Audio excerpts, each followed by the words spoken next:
ഇതിൽ മെയിനായിട്ട് ഫോക്കസ് ചെയ്യുന്നത് ഒരു കളിയാണ്. അപ്പോൾ ആ കളിയിൽ നമ്മൾ ഓരോ മൂവിലും നമുക്ക് ഓരോന്നും സംഭവിക്കും.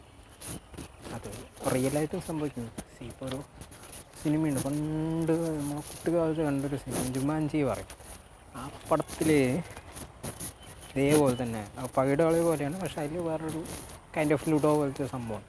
പക്ഷേ നമ്മൾ ഓരോ മൂവ് ചെയ്യുമ്പോഴും ഇതിലൊരു ടൈലുണ്ട്, അവിടെ എത്തിക്കഴിഞ്ഞാൽ അതിൽ കാണിക്കുന്നത് റിയലായിട്ട് അപ്പിയർ ചെയ്യും. സെയിം സിറ്റുവേഷൻ തന്നെ ഇവിടെയും ഇവർ കളിക്കുന്നു. ഓരോ മൂവ് എത്തുമ്പോൾ അത് റിയലായിട്ട് ഹാപ്പൺ ചെയ്യും.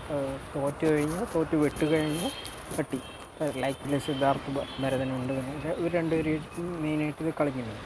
മമ്മൂട്ടി എന്താണെന്ന് നമുക്ക് പറയാൻ പറ്റില്ല, ബട്ട് ഒരു മീഡിയേറ്റർ പോലത്തെ ഒരു സംഭവം ആയിരിക്കാൻ ചാൻസ്. ഓരോ പ്ലേ കഴിയുമ്പോഴും ഓരോ സംഭവം റിയലായിട്ട് ഹാപ്പൺ ചെയ്യും. അത് കഴിഞ്ഞിട്ട് തിരിച്ച് വീണ്ടും പഴയ സ്റ്റേറ്റിലേക്ക് എത്തും.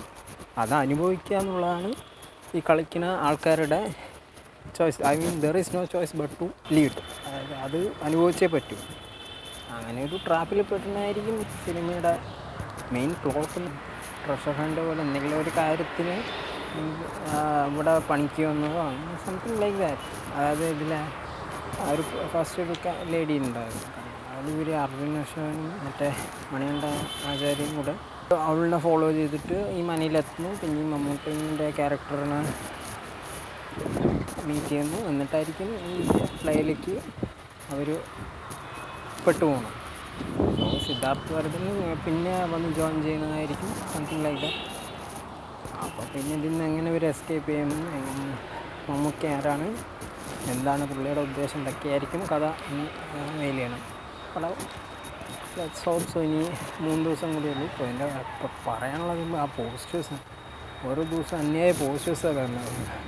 7 days to go, 6 days to 4, 5, 3 ആയി. നാളെയും മറ്റന്നാൾ എന്താണാവോ അതിൻ്റെ വെറൈറ്റിയും കാത്തിരുന്ന് കാണാം. We are hoping this will be a memorable and remarkable movie in this year.